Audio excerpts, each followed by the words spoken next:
साथियों, मैं हूं डॉक्टर पवन सिंह नागरे, आयुर्वेद चिकित्सा सलाहकार।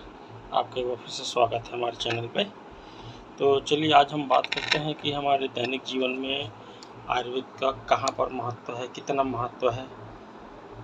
और आप इस सब चीज़ों को जानते तो हैं पर मानते नहीं हैं। यही यहाँ पर एक दुविधा वाली बात है और थोड़ा सा जानकारी के अभाव के कारण से ऐसा हो रहा है।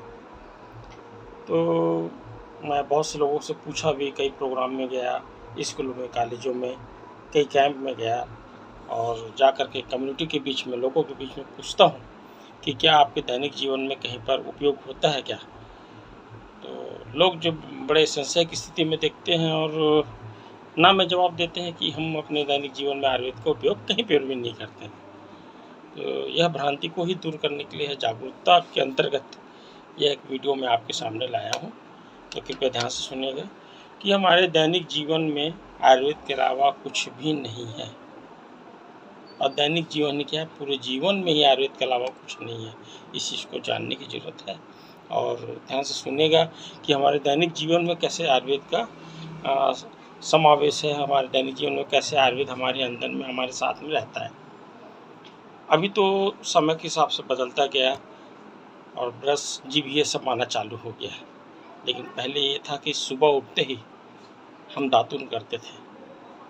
तो दातुन जो है किसी पेड़ से मिलता था और प्रकृति का पर्याय ही आयुर्वेद है। इस चीज़ को भी हमको जानना चाहिए, मानना चाहिए। प्रकृति और आयुर्वेद एक ही चीज़ें हैं। तो शुरुआत जो हम दातुन से ही करते थे, वो दातुन हमें किसी पेड़ से मिलता था। दातुन करने के बाद जब हम चाय पीते हैं, अधिकतर लोग चाय पीते हैं, कोई कॉफ़ी पीता है, तो चाय शब्द जो है चाय पत्ती से बना है और चाय पत्ती भी हो जो है किसी पेड़ से मिला है, वो भी आयुर्वेद है। चाय पीने के बाद आपको नाश्ता करना है, मान लो रोटी खा रहे हैं, पोहा खा रहे हैं, कुछ भी चीज़ खा रहे हैं। रोटी आपको गेहूं से मिलेगा, गेहूं से बना हुआ है, गेहूं के आटे से ही तो रोटी बनता है ना, या चावल के आटे से चीला वगैरह कुछ भी रोटी बनाना चाहें, वो भी किसी न किसी पौधे से, पेड़ से मिला है, वो भी आयुर्वेद है। उसके बाद हम खाना खाएंगे, खाना खाएंगे, कोई भी सब्जी बनाओ, चावल बनाओ, दाल बनाओ, जितनी भी सब्जी हैं किसी न किसी पेड़ पौधे से ही मिलता है, वो भी आयुर्वेद है। तन को ढकने के लिए हम लोग कपड़ा पहने हैं, यह कपड़ा भी जो कोई प्लास्टिक का, लोहे का नहीं है। यह कपड़ा भी जो है सूत से बना है, कपास से बना है। कपास भी किसी पेड़ से मिलता है। अब ऐसे ही सोचते जाइए आप कि आपके दैनिक जीवन में आयुर्वेद कहाँ पर नहीं है।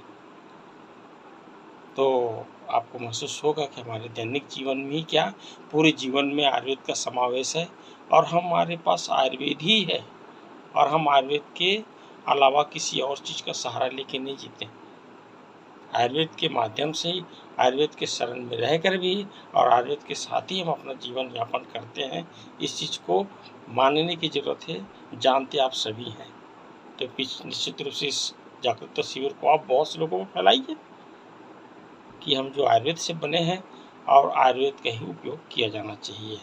बहुत बहुत धन्यवाद।